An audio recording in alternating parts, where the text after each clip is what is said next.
a man, who they say he murdered 3. Strange things have happened there. No stranger would it be if we met at midnight in the hanging tree.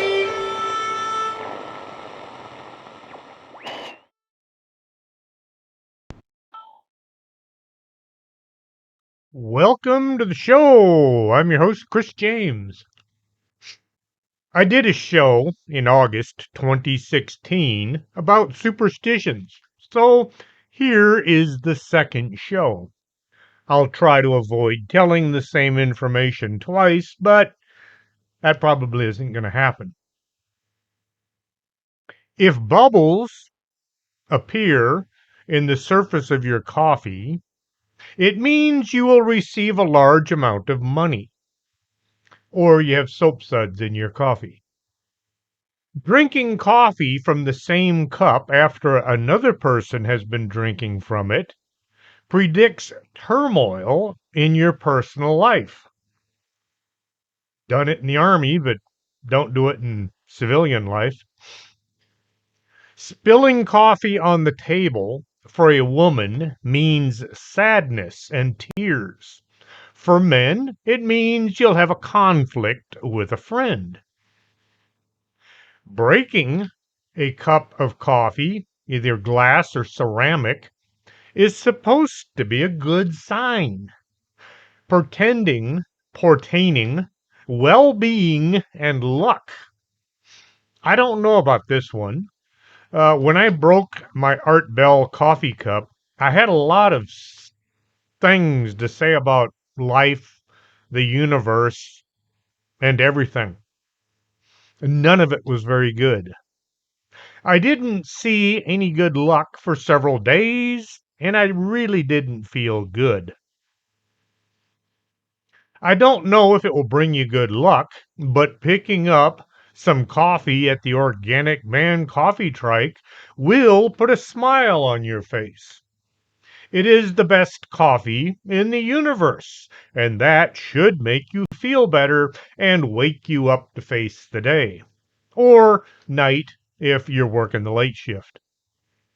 4501 McPherson here in Laredo, or organicmancoffeetrike.shop for everyone else. If a stranger pours a cup of coffee on you, relations with the culprit will become friendly. Pouring coffee on yourself is a sign of good luck, unless it's really hot. I don't understand how this is supposed to work. Usually, if somebody dumps anything on your head, it leads to a fist fight, and usually the cops will be involved. Spilling coffee beans on the table is a sign of minor troubles that will be resolved quickly. Sprinkling ground coffee predicts a shutdown with your loved ones. Leaving coffee unfinished means bad luck in your personal life. Who? Who leaves a cup of coffee unfinished? I usually try to lick out the residue from the pot. Spilling sugar on the table will make coffee, while making coffee, will lead to big profits being made. I can see a huge mess in the future for Julio as folks spill sugar all over his place, trying to entice good luck.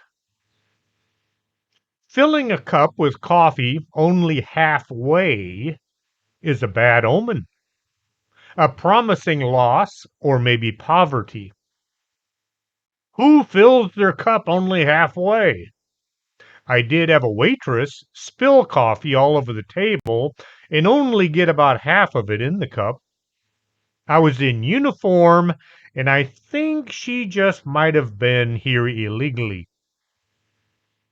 It was one of those don't ask situations. We were at a restaurant, and the upper echelon had told us, don't mess with the waitresses because we got to eat.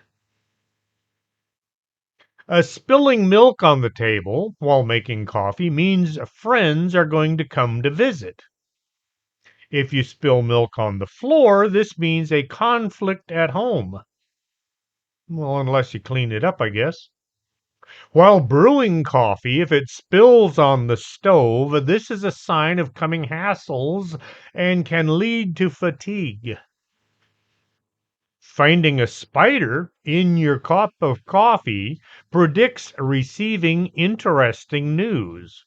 If a fly gets in your coffee, this is a sign that your partner will surprise you with an unexpected gift. In order to always be in a good mood, you need to drink coffee from only one cup. I usually use the same cup as I get new ones. Evil forces will not enter a dwelling if there is a mug of fresh coffee in a conspicuous place. I don't know if my desk is conspicuous, but gathering spilled coffee beans with your hands from the floor can lead to a string of misfortunes. Now, just because I tell you these things doesn't mean that I believe them. At the same time, it doesn't mean that they might not be true. Strange thing about superstitions, some of them are based on real incidents, while others are based on people's thoughts. But sometimes there is true reasons for a lot of superstitions. David Subeth had sent me a batch of ideas for shows, one being on superstitions. He said that his grandfather was born around the turn of the 20th century, and he lived to be about 93. He would not leave through a different door than the one he came in through. If he came in through the front door, he would not leave through the back door or the carport door. The superstition goes when you enter a house through a specific door, you must leave through that same door. If you don't, you're inviting bad luck or worse. Some versions of this belief say that leaving through a different door can disrupt the energy flow of the house, while others claim it could lead to arguments, accidents, or even prevent you from ever returning to that house. This belief might be tied to the symbolic importance of doors. Doors aren't just practical, they're also seen as thresholds between different spaces, both physically and spiritually. In many cultures, doors represent transitions, like moving from the outside world into the safety of the home. Messing with that transition, like leaving through a different door, might make you feel as if you're breaking some kind of a cosmic law. Don't leave the front door open. In some cultures, leaving a door open, especially at night, is believed to invite bad spirits or negative energy into your home. It's like rolling out the red carpet for bad things. So if you're visiting someone's house and they're super insistent on closing the door right behind you, now you know why. David's mother had a few ideas about proper behavior as well. You were not supposed to change the curtains or buy either a mop or a broom in May. The saying goes, buy a broom in the month of May and sweep one of the house away. In other words, you're either going to drive them off or they might die on you. You're not supposed to wash a blanket in May either. In ancient Rome, May was the celebration of dead. If you started a job on a Friday, somebody would die. I'm not sure if it's the person who starts the job or somebody at home, but somebody is supposed to die if you start a job on a Friday. My mother used to tell us never rock a rocking chair if nobody was sitting in it. The movement would attract a spirit that would come and sit in the chair. The boys in the white lab coats tell us a superstition is a belief or practice resulting from ignorance, fear of the unknown, trust in magic or chance, or a false conception of causation. An irrational, abject attitude of mind towards the supernatural nature of God resulting from superstition. Often it arises from ignorance, a misunderstanding of science or causality, a belief in fate or magic, or fear of that which is unknown.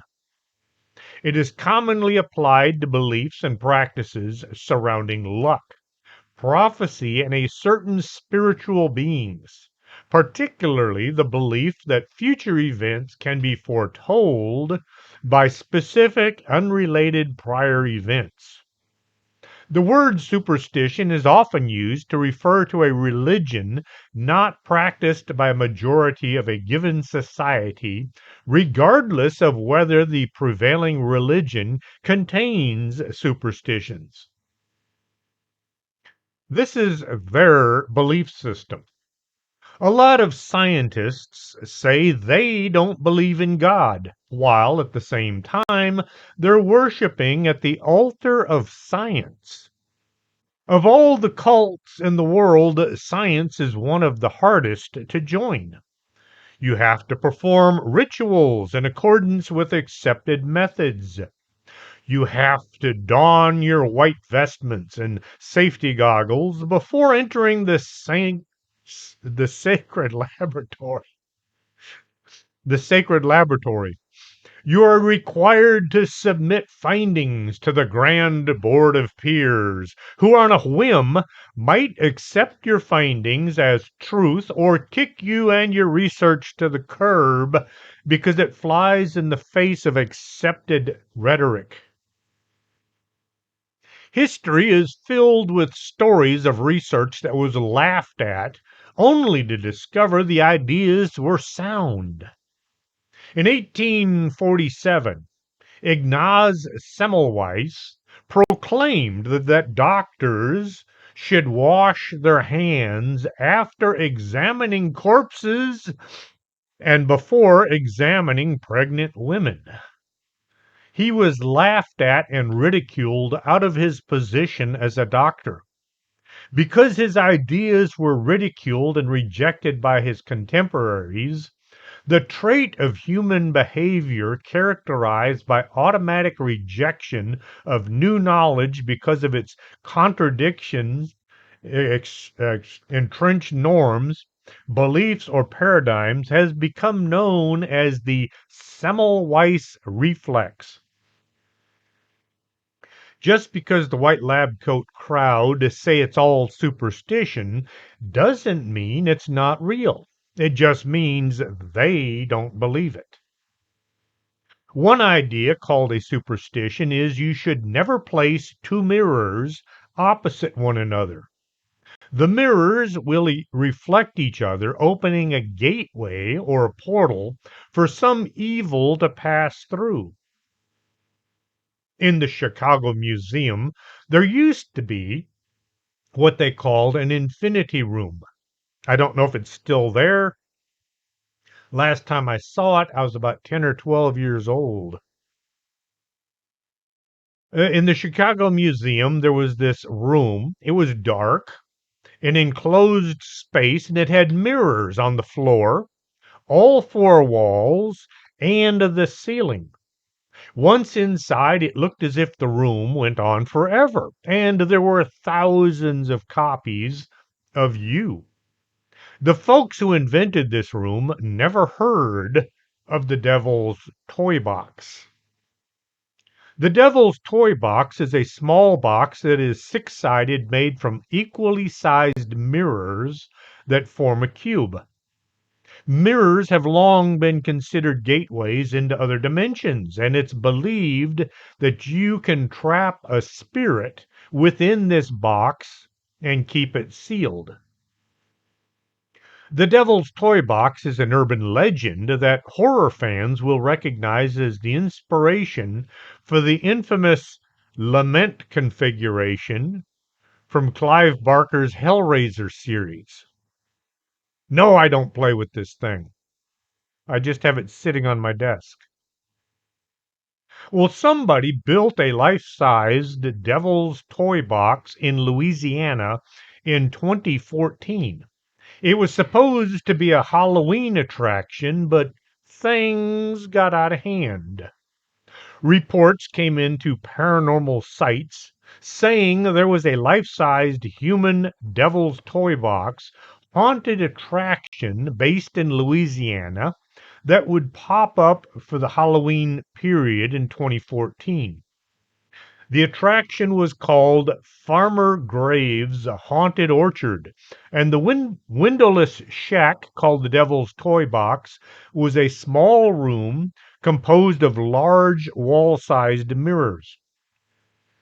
It was said that Farmer Graves closed less than a week after opening that year because the numerous people who had been hospitalized after going inside this attraction. Apparently, nobody could last longer than 5 minutes inside the room. There was even a large timer set up beside the building that showed the current occupants' time in the room, and under this was a second clock that displayed the longest recorded time up to that point. It maxed out at 4 minutes 37 seconds before the attraction finally closed. The man who managed to last the longest was Roger Heltz, the 52-year-old father of three. He had been reduced to a wide-eyed mute. To this day, he still hasn't said a word about his experience. Many believe such a shack, if anyone stands too long in this mirrored shack, looking at nothing but themselves, they will not only go insane, but they will also open up a pathway to hell. This pathway allows the devil to enter our world and then steal your soul. Some believe it goes even farther than that, and the devil will come and rip the flesh from your body, like in the movie. Exactly where in North Louisiana the Devil's Toy Box is located is hard to pin down. One article I read says it's about 3 hours from New Orleans. That could locate it anywhere around Alexandria. The legend also says that the cabin is on Farmer Graves' Haunted Orchard, which is in Leesville. How does this work as a superstition? Well, don't place mirrors across from each other, let alone on all sides of you. I know I visited that infinity room, aka Devil's Toy Box, back in the 70s. Me, me and my brother spent a few minutes in there, but we never had any weird or wild experiences. Maybe something went wrong, or more likely it went right, and the mirrors only worked as mirrors. Perhaps there is some kind of a magic ritual you have to perform, or maybe it has to be during a certain time of the year, certain time of the day. I don't know, and I don't think I really want to know. But right now, if you look on any search engine, you will find a lot of attractions that have infinity rooms. Be careful if you decide to go to one because you just might be walking into the devil's toy box instead. In feng shui, you're not supposed to put a mirror at the foot of your bed. In fact, you're not supposed to put a mirror in your bedroom. They cause the energy to become unstable and to bounce around. This might lead to insomnia. If the mirror is above your head, you will dream of or even possibly travel to the past. There are a lot of superstitions regarding mirrors that people have researched, just not while wearing white lab coats. Ancient civilizations believed that seeing one reflection was a magical occurrence, and surfaces that cast reflections were thought of as mystical ports to other realms, worlds where spirits and magical beings resided. A spirit will travel through a mirror because it is the path of least resistance between two worlds. I did a show about mirrors a while ago. Don't remember when, but there were a lot of strange things about mirrors. When a person dies in a house, people cover the mirrors or turn them to face the walls. In Victorian era, this was a common practice since funerals were often held in the home. The mirrors had to be covered or turned to face the wall in the room where the critically ill or dying person lay.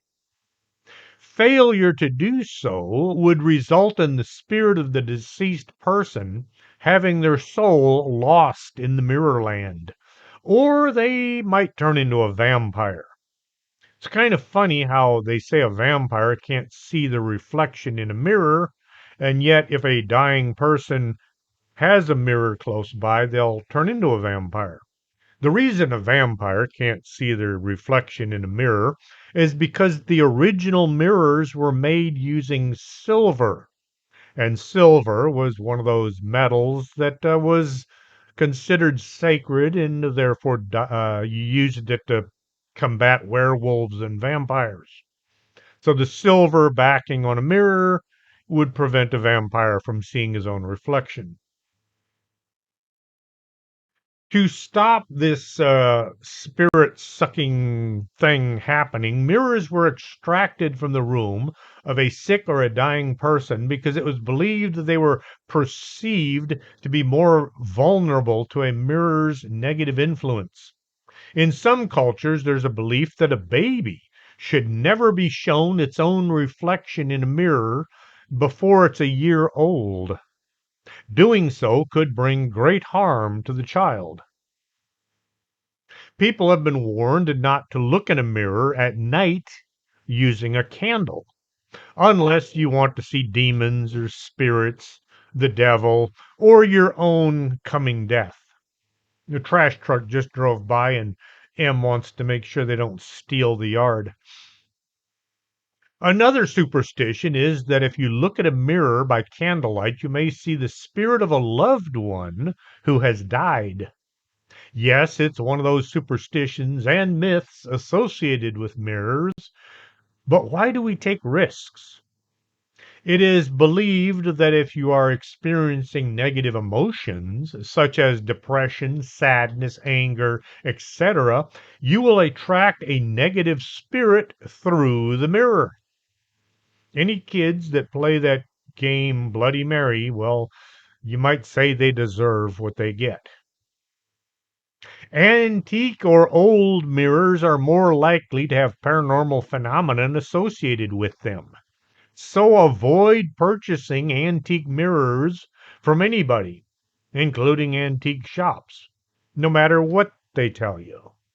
In order to prevent your old mirrors from being used as a portal by supernatural entities, the mirror should be frequently moved to different areas of the room. Some paranormal incidents happen around mirrors, which give an indication mirrors might be the portal to travel to other realms. A lot of folks think a doorway is just how you enter or leave a place. There are some things we should consider next time we're standing near an opening to a house or a building. In Russian culture, a handshake symbolizes more than just a greeting. It represents respect and goodwill and the strengthening of the human relationship. However, When done across a doorway, this simple act is believed to invite misfortune, bad energy, or even conflict in that relationship. A doorway is considered a liminal space rather than fully inside or outside of a house or home. In many ancient traditions, such in between places were thought to harbor unseen forces or spirits. By shaking hands in the threshold, one risks disturbing these forces, lending to negative consequences such as quarrels, illness, or even death. If two people find themselves about to shake hands in a doorway, it is customary for one of them to step fully inside or outside before proceeding with the greeting. The origin of this superstition can be traced back to ancient Slavic beliefs, where the threshold of a home was regarded as a sacred boundary. In traditional Russian homes, the entrance was not just a physical barrier, but a symbolic one that separated the safety of the household from the dangers of the outside world. Kind of like how a vampire can't enter your home unless you invite it in. Slavic folklore speaks of the domovai, a house spirit that is believed to protect the home and its inhabitants. This spirit is said to reside near the doorway, and disturbing them, especially with something as significant as a handshake, could anger them, bringing you bad luck. In old Russian customs, deceased family members were often placed near the doorway before burial. This practice further reinforces the idea that the entrance was a space linked to the transition between life and death. As a result, interacting too much at the threshold, whether through greetings or saying goodbye or some kind of a transaction, was thought to invite bad luck. Russian hospitality places great importance on properly welcoming a guest. Traditionally, hosts ensure that visitors fully enter the home before formal greetings or gestures like handshakes or hugs occur. This is both a sign of respect and a way to avoid misfortune associated with threshold interactions. Russia's not the only place where doorways hold special significance. Many cultures around the world share similar superstitions about avoiding certain actions at thresholds. In Turkey and some Middle Eastern cultures, it is considered unlucky to pass objects through a doorway. Instead, one person should step inside or outside and hand something over. This belief stems from the idea that doorways are places of transition where energy or luck might be lost. Chinese feng shui principles discourage standing in doorways for extended periods, as these areas are believed to have unstable qi, energy flow. Doorways serve as passages where energy moves between spaces, and lingering there too long can disrupt the balance. What do they do in an earthquake? I've often heard you're supposed to go stand in a doorway. Maybe not. In parts of Italy, it is considered bad luck to greet or bid farewell to somebody in a doorway. Some believe that doing so prevents the person from ever returning safely, or it invites misfortune into the home. Certain West African traditions regard thresholds as spaces inhabited by spirits. In some cultures, rituals are performed at doorways to ensure protection and good fortune before entering a home.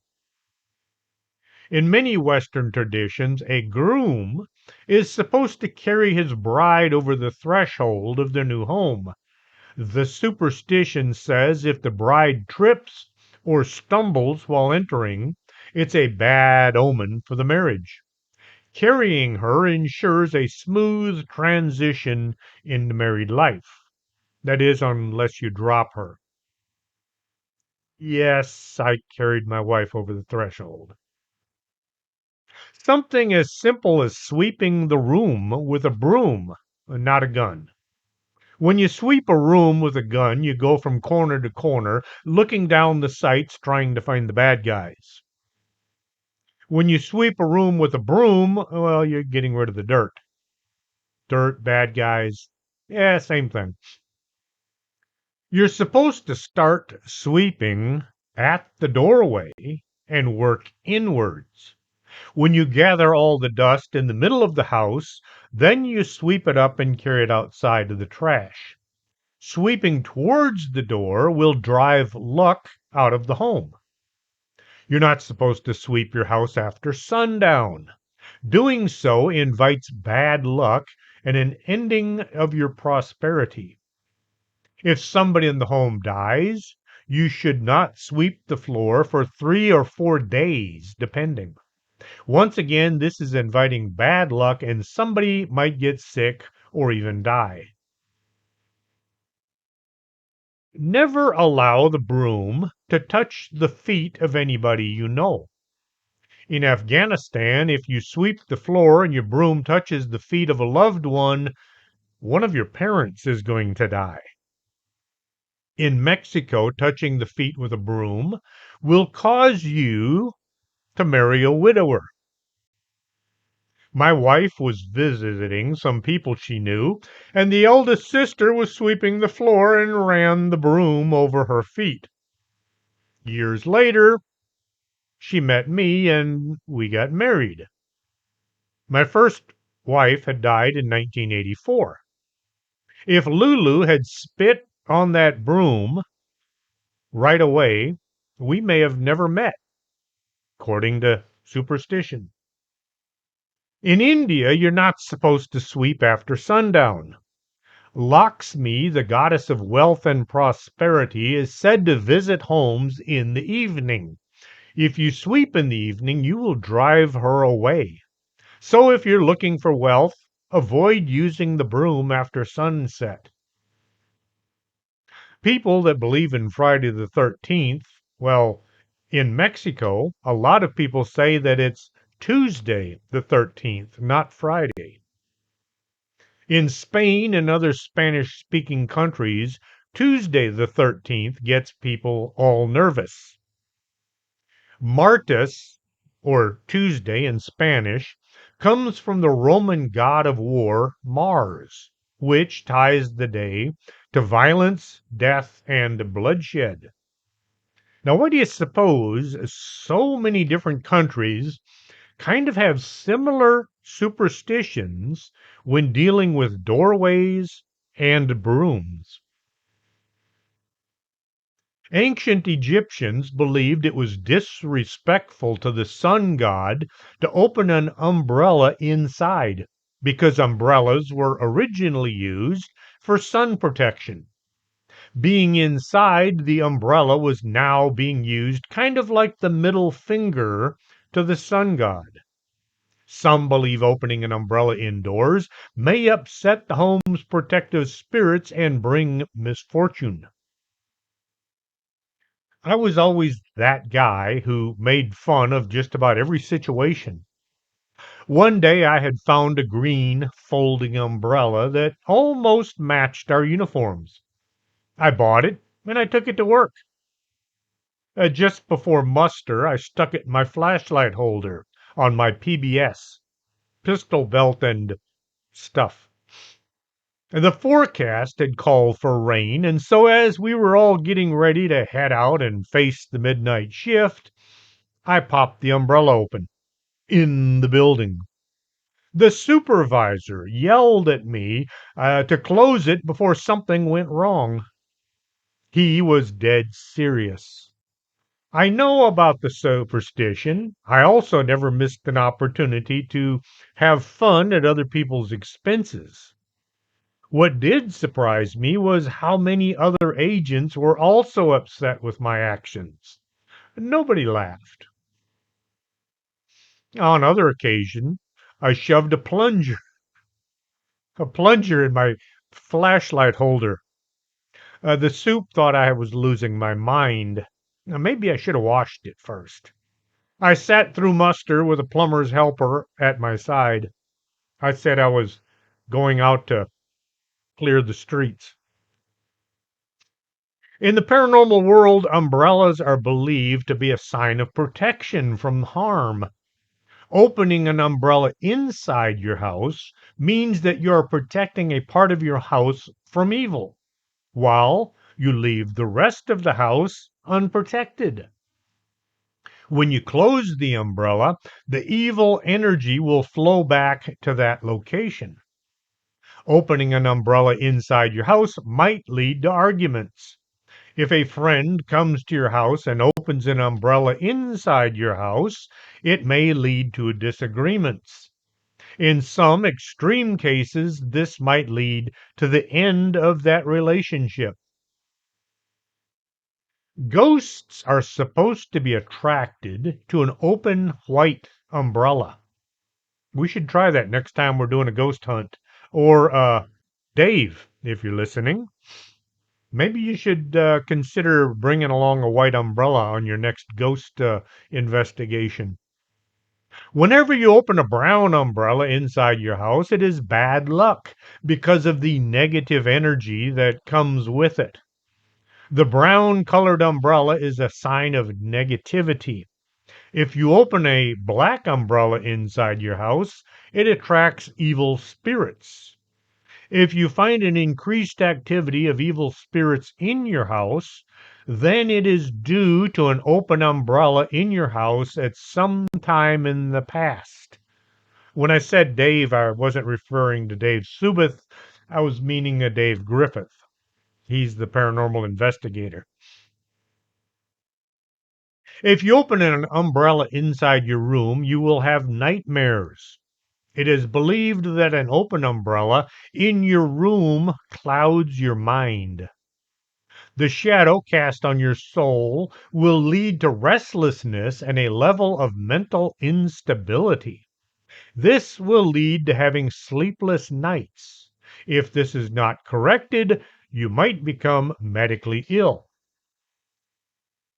Oddly enough, simply dreaming about an open umbrella indoors can have these same effects.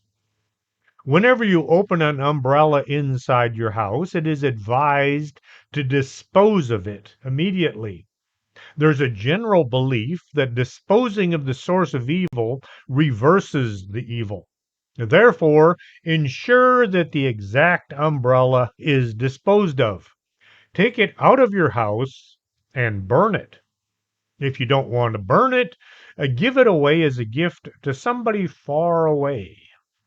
Now, this makes me wonder, have you ever seen those baby toys that hang over the crib that have little animals and things hanging around the edges that kind of look like an umbrella? Maybe you shouldn't buy those. Some people still think that black cats are bad luck. In 1233 CE, Pope Gregory IX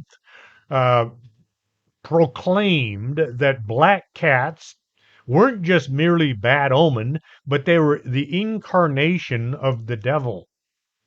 The whole thing about a black cat crossing your path was associated with the whole devil and evil familiar ideas. Snowball is our black cat. She doesn't bring us any kind of bad luck, no matter what she does or doesn't do. In the USA, Spain, and Belgium, a white cat crossing your path is supposed to be good luck. I've had black cats cross my path, and I've had white cats cross my path, and I've never seen any good or bad results. But then maybe I just don't notice them. In the TV show, My Name is Earl, Larceny of a Kitty Cat, the fourth episode of season number 2, Earl has to find the award-winning cat that he had kidnapped. Randy and Earl were walking through a parking lot and a black cat crosses their path. Randy says they have to wait an hour so the bad luck will dissipate. After an hour, another black cat walks in front of them. Or maybe it was the same cat. This made Earl remember the time that he had kidnapped a cat from a cat show so his girlfriend Joy's cat could win the competition. And that led to Earl feeling that he had to track down Sebastian, the cat that he had kidnapped, and return it to its rightful owner. If you never saw that show, My Name is Earl, it was funny. I liked it. In India, encountering a black cat is often considered an ominous sign. The superstition suggests that crossing paths with a black cat can bring bad luck, especially if it happens during significant life events.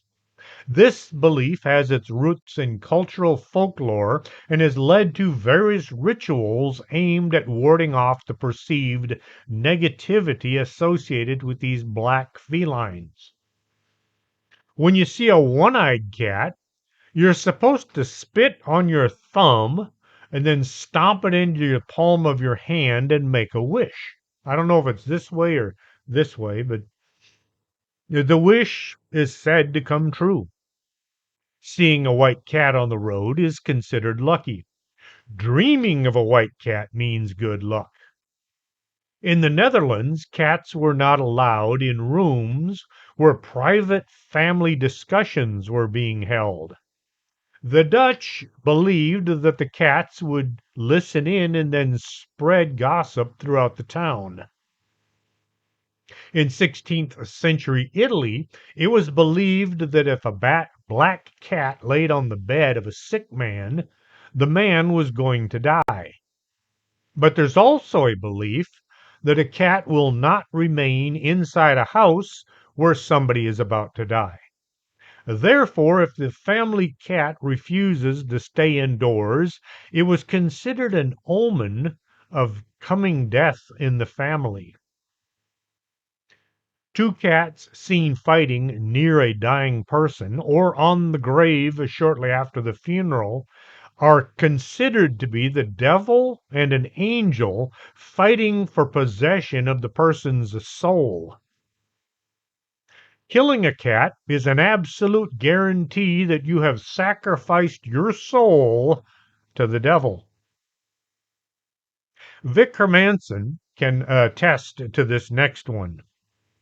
If you are working in the emergency department and it is quiet and calm, do not say anything about it, such as, "Gee, it sure is quiet in here tonight."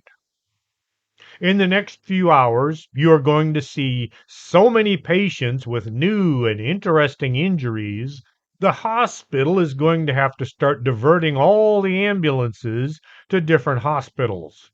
It's right up there with saying, "What else can go?" Nope, not going to say it. If you don't know what I'm talking about, just try it. Owls are commonly associated with death and dying due to their quiet demeanor and predatory nature. Dreaming about an owl or hearing an owl cry may indicate impending death. An owl perched on a roof is generally thought to predict the death of somebody who lives there. Owls are said to be able to see ghosts. Any home or barn where an owl dwells is more than likely haunted. People were afraid of owls as early as the Middle Ages. They connected owls with witches and believed that any spot where an owl lived was plagued with wicked spirits. The bird's intellect and ability to move and see in the dark also contributed to the owl's reputation as being a witch. Owls are considered dirty and unpleasant in some cultures, and these birds are commonly connected with witch doctors and shamans. They've also been considered to be spies. They say that fastening an owl to the door is said to defend a home or a barn from lightning or to keep the bird's bad soul at bay. Different cultures think owls kidnap children, and seeing an owl circling during the day is considered a bad omen. Pilots are some of the most superstitious folks I've ever met, especially during war times. I found a whole pile of things that pilots do and don't do in order to stay airborne. Avoid any photos being taken outside the plane just before flight. Wives and girlfriends are supposed to not go down to watch the pilots take off. For some pilots, it isn't just important that they eat a good meal, they have to eat the exact same meal before every flight. For some pilots, it's a particular comfort food that helps put them at ease before flying. Others, it's a way to guarantee that they don't get sick while they're on the job since they had already been familiar with what they're eating. Most pilots will never talk about plane crashes in the cockpit and will get pretty upset with anybody who does. It might seem to some like a pilot was asking for bad karma. Even if the plane is still on the ground, most pilots will avoid talking about plane crashes. During World War II, many pilots will chew gum, and some would take their chewing gum and place it on the wing of their plane. It was a way to tip the scales of luck in their favor, or to stick the plane up in the sky. For pilots, the weather can really affect whether they have an easy flight or a rough one. A lot of pilot superstitions center around weather, and many pilots believe that pointing at the sky will trigger bad weather. They also believe in only addressing the sun in a complimentary fashion during good weather. Nobody knows exactly where this superstition came from, but when it comes to weather, why tempt fate? For pilots, repeating the same set of rituals as they do their pre flight checks can offer comfort and help them keep track of what they've already done. Now, I don't know if this is a superstition or not, but I just about will not do a show without a cup of coffee at hand, even if I don't drink it. Even if it gets cold, which I will drink it after the show, I have to have a cup of coffee somewhere close at hand, or I might not do a good job with the show. For pilots, when it comes to flying, there are some official rules and unofficial rules in flying. The unofficial rules are often tips about airplane etiquette that passengers should follow to make the flight easier on themselves and everybody around them. Even pilots have rules, some that are considered humorous. One of these rules of the air is to stay out of clouds, warning that the silver lining in the cloud could be another plane going in the opposite direction. Some pilots believe it is bad luck to see a plane coming from the other direction, even if it's miles away. The number 13 is considered bad luck in a lot of Western cultures.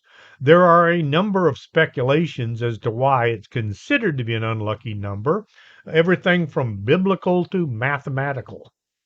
The number 13 is considered unlucky by a lot of people, including pilots. Even some airlines don't like to mess with the number 13. When numbering their gates, they may skip the number. Here in Laredo, we have a hotel that has a 13th floor. You can see it in the elevator buttons. It's right there. It says number 12, number 13, number 14. The hotel has changed hands so many times. I'm not even quite sure what it's called today.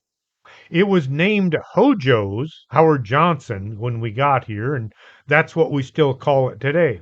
If somebody says go to Hojo's, just about everybody knows it's that big round hotel right on the river.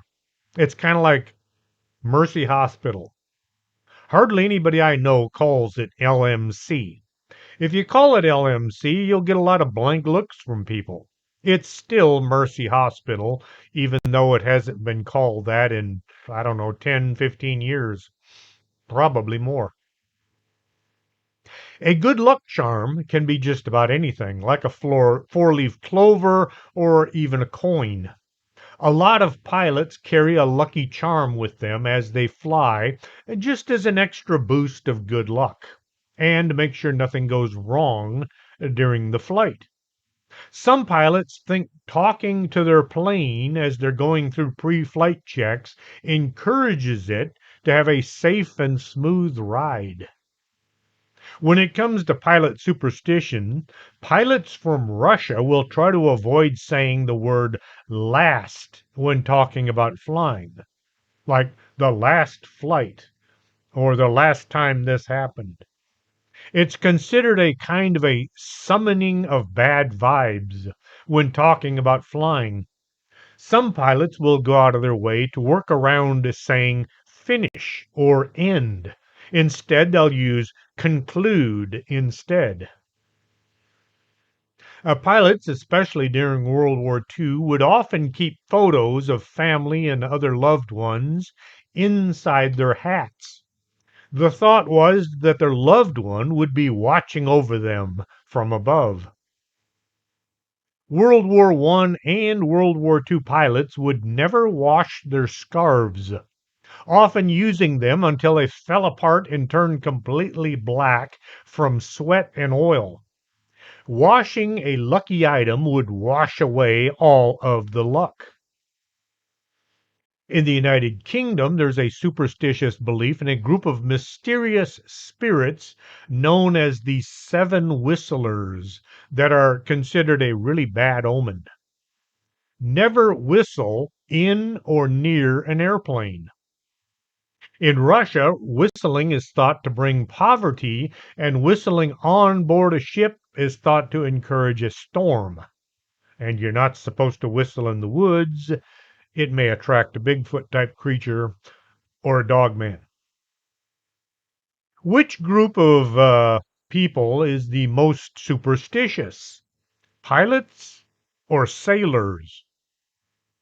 I used to watch that TV show, The Deadliest Catch, back when it was about the boats and the men that worked on them and not all these conflicts between everybody. Even though Captain Harris was one of the most belligerent, outspoken hard cases, he was my favorite guy. Him and the crew of the Time Bandit. Nowadays, it's all about, oh, we got to have so many females and so many males and so many this race and so many of that race. And we got to have this boat and that boat and the other boat. No, it's turned into this giant social, it's a mess. Don't watch it anymore. They did show a lot of the superstitions that sailors and those who worked at sea carried in their hearts. One maritime superstition is that bananas are bad luck on a ship. This belief dates back to the 1700s when ships carrying bananas often encountered disasters. Some say it was because bananas ripen quickly and they can spoil other fruit as well as food that is nearby. This may lead to a food shortage during the voyage. Ships transporting bananas were often required to sail at high speeds in order to deliver the fruit before it spoiled, which also increased the risks of accidents. Bananas sometimes had banana spiders hiding in amongst the bunches, and these huge spiders were somewhat deadly to the crew.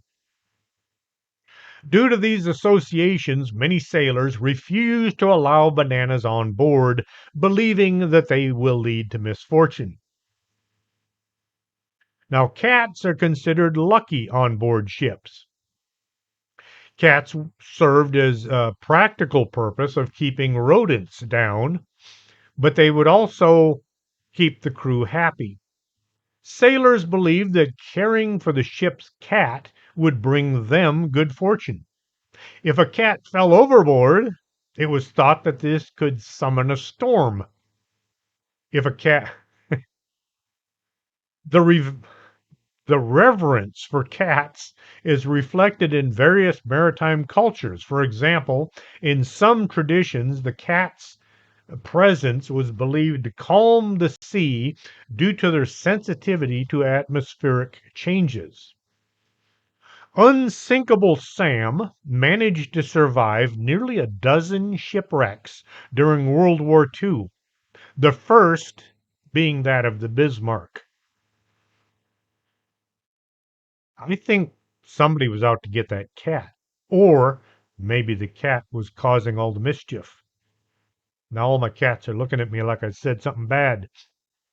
Whistling is frowned on board a ship because it is believed to summon storm winds. This superstition likely stems from ancient beliefs about whistling attracting Aeolus, the Greek god of wind. In some cultures, whistling was thought to disrupt the natural order of the sea. This is there is an exception. The ship's cook was often allowed to whistle while preparing meals. Why? Because he was the cook. Renaming a boat or a ship is considered extremely bad luck among sailors. This superstition originated from ancient Greek mythology, where it is believed that changing a vessel's name was going to anger Poseidon, the god of the sea. According to legend, Poseidon kept a ledger of the deep, recording all ships' names. Altering this name would provoke his wrath. To safely rename a boat, some sailors performed rituals involving removing all traces of the old name and conducting a rechristening ceremony that honors Poseidon. Many sailors believe it is unlucky to set sail on a Friday. Friday has been associated with various negative connotations throughout history, including its connection with Christ's crucifixion. In nautical lore, Friday is often referred to as Dies Infaustus, meaning unlucky day. Despite its prevalence in some cultures, this superstition is not universal. Many sailors still embark on voyages on Fridays without any concern. The Hildebrand brothers on board the Time Bandit would do a 360-degree turn as they left harbor to ward off any bad luck if they were setting out on a Friday. Crewmen would eat raw fish, shave their heads, carry lucky charms, not the cereal, all kinds of rituals and items to ensure a good catch and a safe return home. Wearing green clothing or allowing passengers dressed in green onto a ship is considered bad luck by many seafarers. The color green is associated with mold and decay, elements that can compromise a ship's integrity while at sea. In contrast, some believe that wearing blue clothing brings good fortune because it resembles the color of the sea and the sky. Birds hold significant symbolism in maritime culture, significantly the albatross. These huge seagoing birds are revered as symbols of good luck due to their association with souls lost at sea. The famous poem, The Rime of the Ancient Mariner, by Samuel Taylor Coleridge, highlights this belief. The killing of an albatross brings misfortune on the sailors. There are other birds that also carry meaning. Cormorants are seen as good omens when spotted at sea. Swallows indicate proximity to land and safe passage. Tattoos are a form of protection. Many sailors believe tattoos offer protection against misfortune while at sea, specifically designs that hold particular meaning. They will have swallow tattoos on their body, which represent a safe return home after a long voyage. An anchor tattoo symbolizes stability and grounding. Nautical stars serve as guides for navigation and protection during voyages. A red sunrise is viewed as an omen of bad weather ahead, a warning sign indicating rough seas or storms approaching later in the day. This belief aligns with traditional weather lore that associates specific colors in the sky with impending weather changes. Conversely, a red sky at sunset is interpreted as a favorable weather conditions for sailing. The story of Jonah from biblical lore serves as a cautionary folklore among sailors. It teaches that bringing someone on board who has previously experienced misfortune at sea can lead to disaster for everyone on board. This superstition emphasizes the importance of choosing crew members wisely and respecting experience. I wonder how this is handled when hauling survivors of a shipwreck on board. Do they have to have a special ritual before they bring them over the gunwale? Or those of you that have been at sea, if you know this superstition, let me know if there's anything about that hauling people out of the water.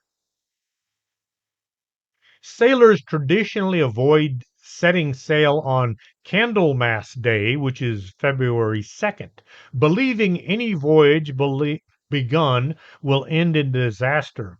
This superstition may relate to customs surrounding seasonal changes and preparations for springtime voyages after winter storms subside. Certain days are deemed unlucky for embarking on voyages depending on where you're at.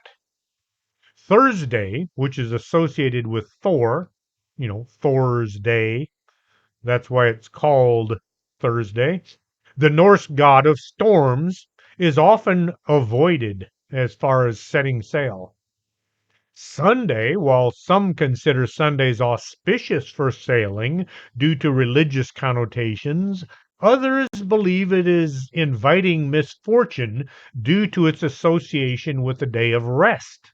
The Sabbath, when you weren't supposed to take voyages. I don't consider myself superstitious, just very cautious. If I'm going anywhere on Friday the 13th, I drive extremely carefully. It's not because I expect bad things to happen. It's because I figure that those around me might be all rattled and nervous about being out on the road on Friday the 13th, and they might just accidentally run into me. So when I'm out on Friday the 13th, I'm careful. I stay out of cemeteries, especially at night. And not that I expect there to be any kind of bad things going on. It's just that why tempt fate? Ouija boards, well, this isn't superstition. It's just that I know better. I won't even allow anyone to bring a Ouija board into our home for any reason. Not even the mouse pad that looks like a Ouija board. Why tempt fate? Hope you enjoyed tonight's show. If you did, tell your friends, tell your neighbors, tell those people that you don't even like that they should be listening to Strange Things with Chris James. If you have any stories you'd like to see in print, you can send them to me at strangethings@arkanasa.com. They can be about UFOs, cryptids, ghost sightings, or just anything really strange that you've experienced. Until next Saturday, this is Chris James for Strange Things.